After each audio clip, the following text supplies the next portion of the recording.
Como ya oyeron, mi nombre es Roberto y cuando Karina me planteó por primera vez que hagamos este conversatorio, yo estaba pensando exactamente de qué podemos hablar, qué parte del derecho tiene una relación más directa con Star Wars y se me ocurrió un poco la respuesta obvia, que es el derecho de la guerra.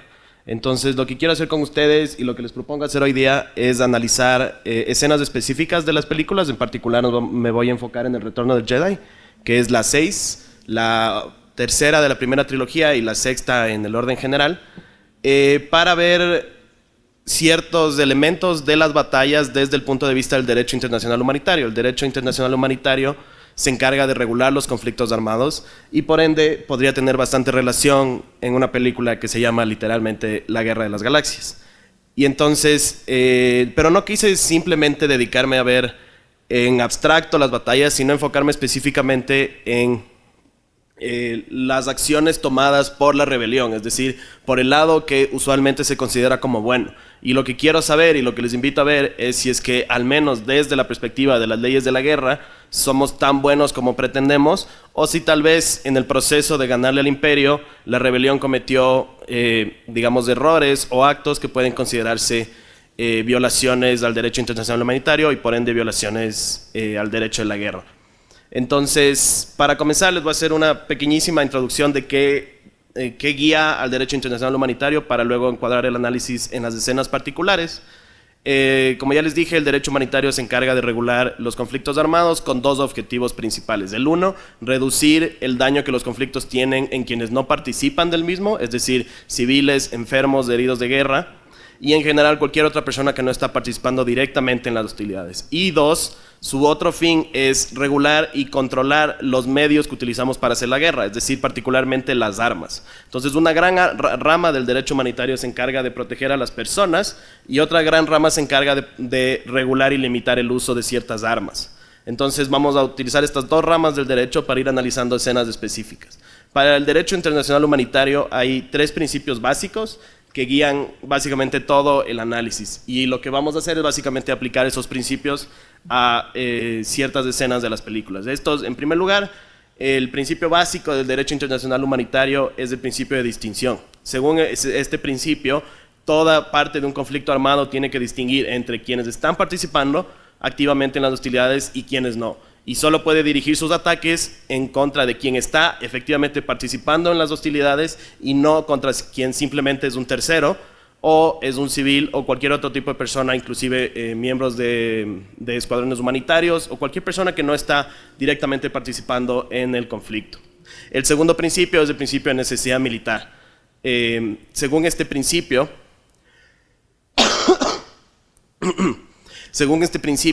los ataques solo pueden ser dirigidos contra objetivos y contra personas que efectivamente pueden avanzar los objetivos militares que tú tienes. Es decir, si mi intención es derrotar a mi enemigo, mi único objetivo y mi única necesidad es derrotar las fuerzas militares del enemigo.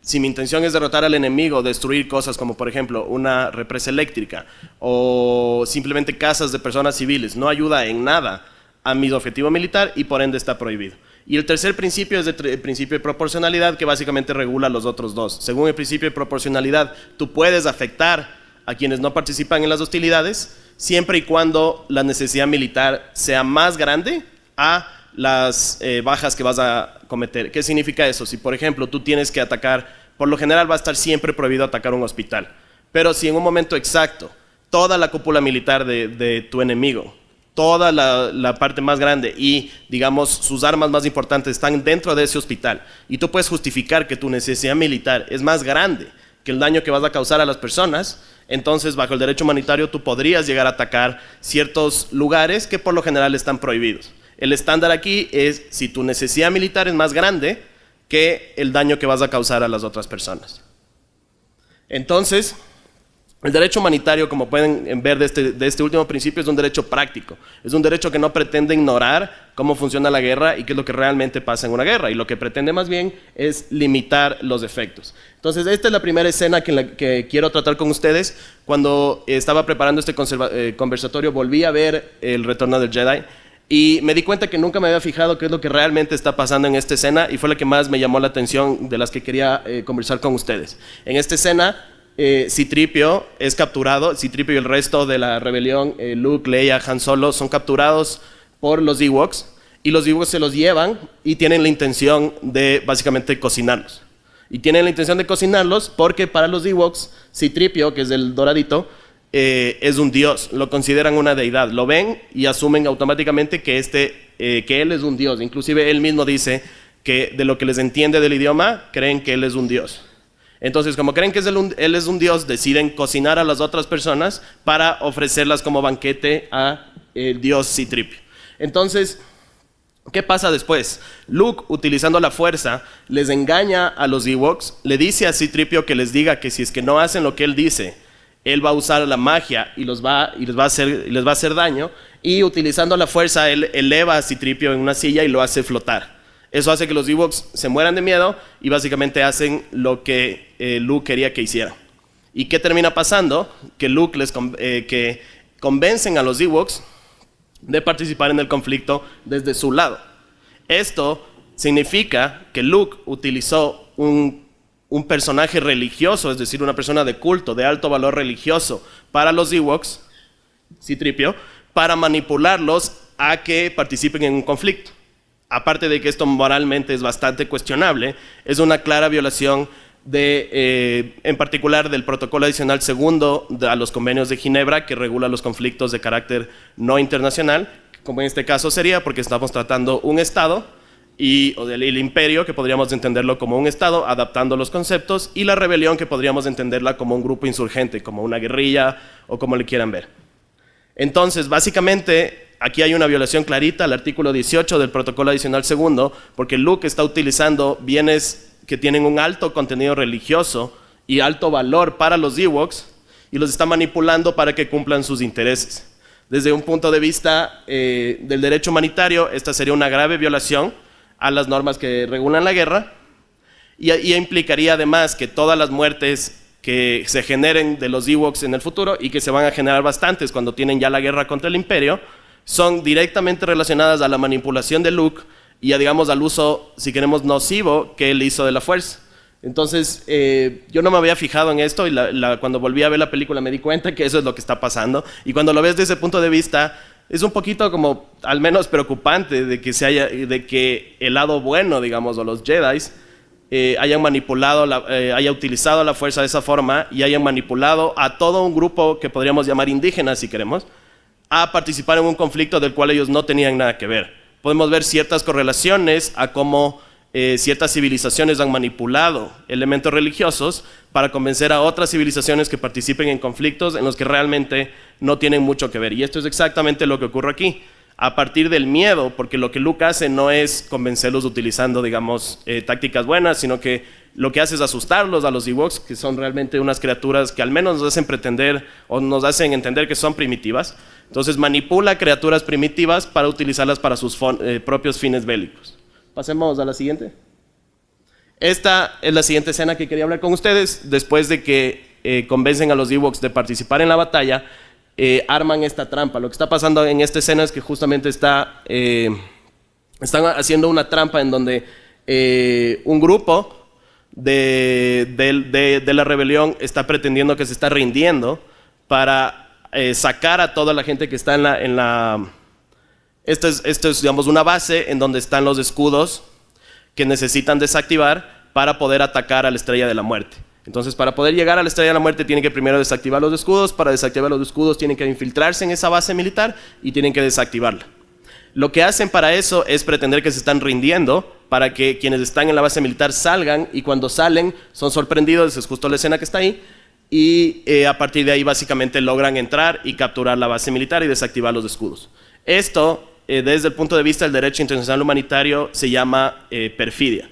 La perfidia es utilizar métodos engañosos para conseguir tus objetivos militares. Principalmente, el ejemplo más clásico de perfidia es pretender que te estás rindiendo y luego atacar al enemigo utilizando exactamente esa, digamos, debilidad que el enemigo creyó que tú estabas teniendo porque creyó que te había rendido y que ya no eras un objetivo que merecía ser atacado.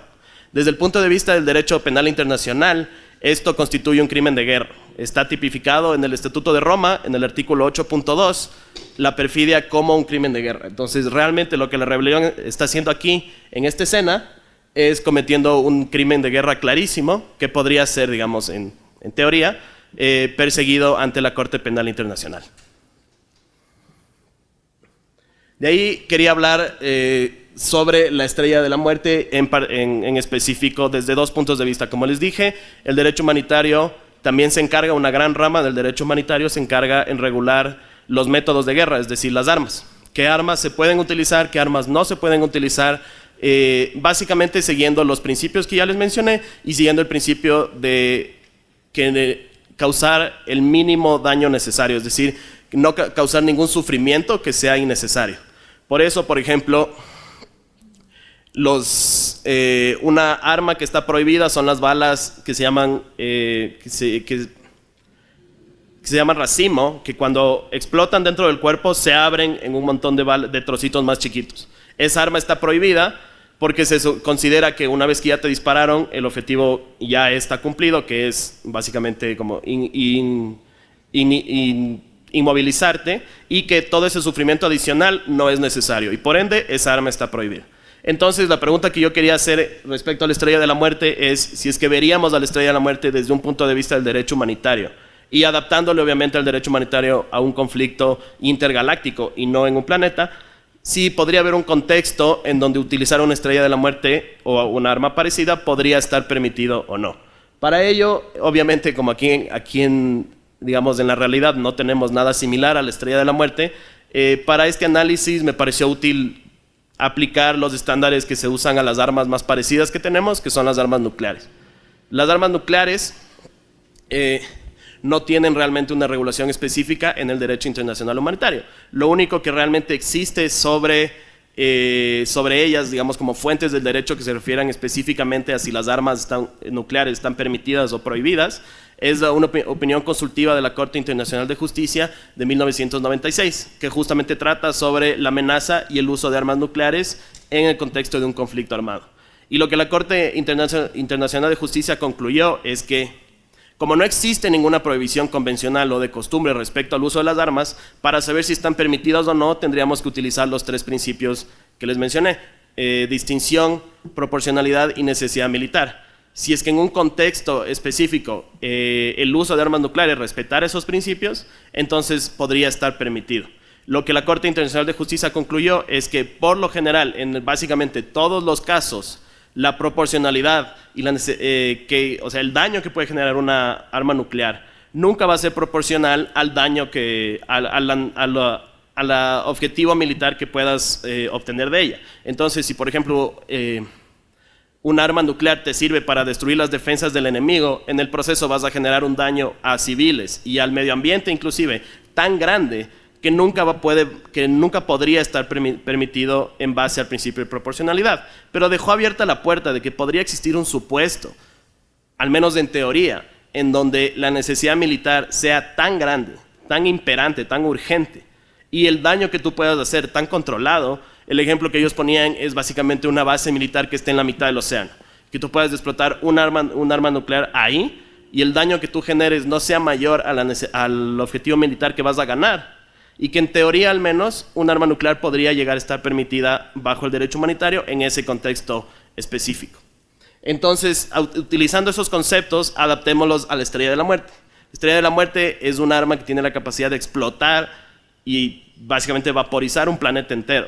Y vemos que funciona. En Una Nueva Esperanza, Alderaan, me parece que se llama el planeta, que explotan utilizando la primera Estrella de la Muerte. La que está ahí es la segunda de la sexta película.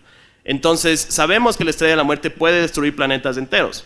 Desde una perspectiva del derecho internacional humanitario, desaparecer por completo un planeta obviamente no podría estar permitido. Sin embargo, nuestras características de los conflictos de nuestro mundo no son iguales a los conflictos de Star Wars. En nuestro mundo, si básicamente tendrías un arma que tenga la capacidad de destruir el mundo, pues marchamos todos. Pero en un conflicto intergaláctico en donde estás discutiendo sistemas enteros, sistemas de planetas enteros, podría existir un supuesto en donde el destruir un planeta Si, por ejemplo, todos tus objetivos militares están en ese planeta, podría llegar a estar permitido si es que adaptamos el derecho humanitario a este contexto, digamos, intergaláctico. Entonces, pasemos a la siguiente, por favor. Bueno, entonces, entendiendo entonces que la estrella de la muerte es un arma que por lo general estaría prohibida, pero que podría estar permitida, ahora viene la siguiente pregunta. Destruir la estrella de la muerte es, digamos, permitido por el derecho internacional humanitario, teniendo en cuenta que dentro de la estrella de la muerte tienes a cientos de personas trabajando ahí, en este caso construyéndola todavía. Entonces, lo último que quería conversar con ustedes es si es que desde el punto de vista del derecho humanitario podrías o no destruir la estrella de la muerte y serías, digamos, responsabilizado por ello o no. Para responder esa pregunta hay que plantearse dos interrogantes. En primer lugar, ¿qué tipo de personas, desde una perspectiva de derecho, están dentro de la estrella de la muerte? Tienes un montón de militares que por ser militares son objetivos legítimos dentro de un conflicto, y tienes un montón de personas que son civiles, pero que están participando en el esfuerzo militar. Cuando un civil, por ejemplo, un ingeniero que está trabajando en la construcción de la estrella de la muerte, participa y ayuda al esfuerzo militar, es decir, está dentro de una base militar o está dentro de un edificio que puede ser constituido como un objetivo militar, entonces privarle de su vida es permitido desde el punto de vista del derecho humanitario. Entonces, el hecho de que haya cientos de personas ahí no necesariamente implicaría que no podrías atacar la estrella de la muerte, porque destruirla te da una ventaja militar tan grande que justificaría la muerte de las cientos o miles de personas que están dentro de la nave. Pero hay otro segundo elemento importante que hay que discernir. Dentro de la nave también está el emperador. Y el emperador, si bien es el líder del imperio, también es lo que en el derecho, o sea, desde una perspectiva del derecho internacional, es un jefe de Estado, porque básicamente es el líder del imperio. Y un jefe de Estado en el derecho humanitario tiene inmunidad. Esta es una regla de costumbre, no es una regla, digamos, que esté en un tratado tipificada, pero la costumbre en los conflictos ha hecho que, por un simple sentido de reciprocidad, ninguna parte de un conflicto quiera asesinar al jefe de Estado de la otra, porque pone a su propio jefe de Estado en riesgo. Entonces, hay una regla en general de inmunidad para quienes son jefes de Estado. Entonces, a partir de esta regla, no podrías atacar la estrella de la muerte porque el emperador está dentro. Ahora, lo que tú tendrías que argumentar, si es que tendrías que defender este ataque, porque este es básicamente el análisis que hacen los militares antes de atacar. En realidad, cuando se respetan las normas del derecho humanitario, se sientan los generales antes de realizar un ataque. Por lo general tienen un abogado que les ayuda a decidir si el ataque está permitido o no según el derecho humanitario, y van a analizar las ventajas militares, el posible daño colateral que puede tener a civiles, y van a concluir si vale la pena o no atacar. En este caso, lo que tendrías que argumentar es que, si bien es un jefe de Estado y por lo general tiene inmunidad, está dentro de un edificio que está participando, o en este caso una, no sé, estrella, que está participando activamente en el conflicto y que es en sí mismo un arma. Si, por ejemplo, un muy buen ejemplo aquí sería Muammar Gaddafi en la rebelión de Libia en 2011. Él ya no estaba, digamos, considerado como tenía inmunidad como jefe de Estado, porque estaba participando, si bien no tenía un arma, estaba con los militares, estaba participando en las calles en el conflicto.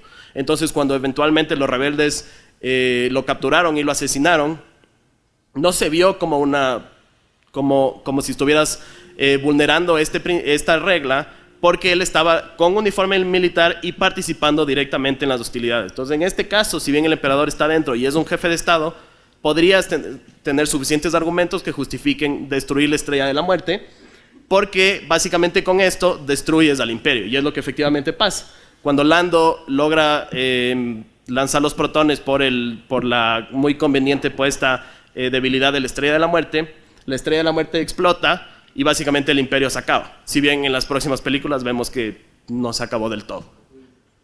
Pero bueno, entonces esto era simplemente lo que yo quería proponerles, analizar cómo funciona el derecho de la guerra, cómo funciona el análisis que se tiene que hacer en un conflicto armado para evaluar las decisiones militares que se toman, que no es un análisis estrictamente militar, que también tiene elementos legales y tiene consideraciones humanitarias en ese análisis, si bien lógicamente no siempre se respeta. Como pueden ver, en el derecho humanitario va mucho más allá de simplemente considerar que la guerra es mala, sino acepta la guerra como un mal necesario y lo que sostiene es que si ya va a existir guerra, al menos tomemos las medidas suficientes para quienes no están participando directamente en la guerra no tengan que sufrir sus efectos, al menos no tengan que sufrir los efectos más nocivos de un conflicto. Como podemos ver, analizando ciertos episodios de la rebelión en Star Wars, se cometieron muchas cosas que desde un punto de vista del derecho humanitario serían graves violaciones. La rebelión no siempre actuó, digamos, de la forma más honesta y acorde a los principios que deberían guiarle al ser el lado bueno.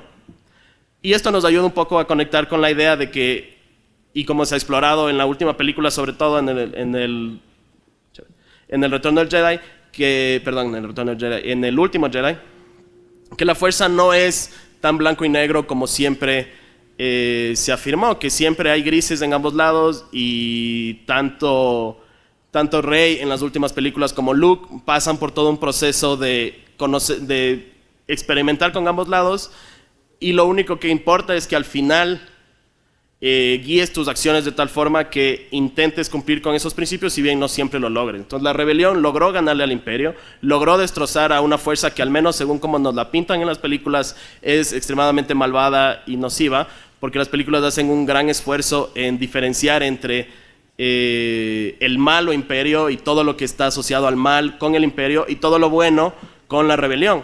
Y en la guerra las cosas no son tan claras. En la guerra no solo los malos cometen atrocidades, casi siempre son los dos lados.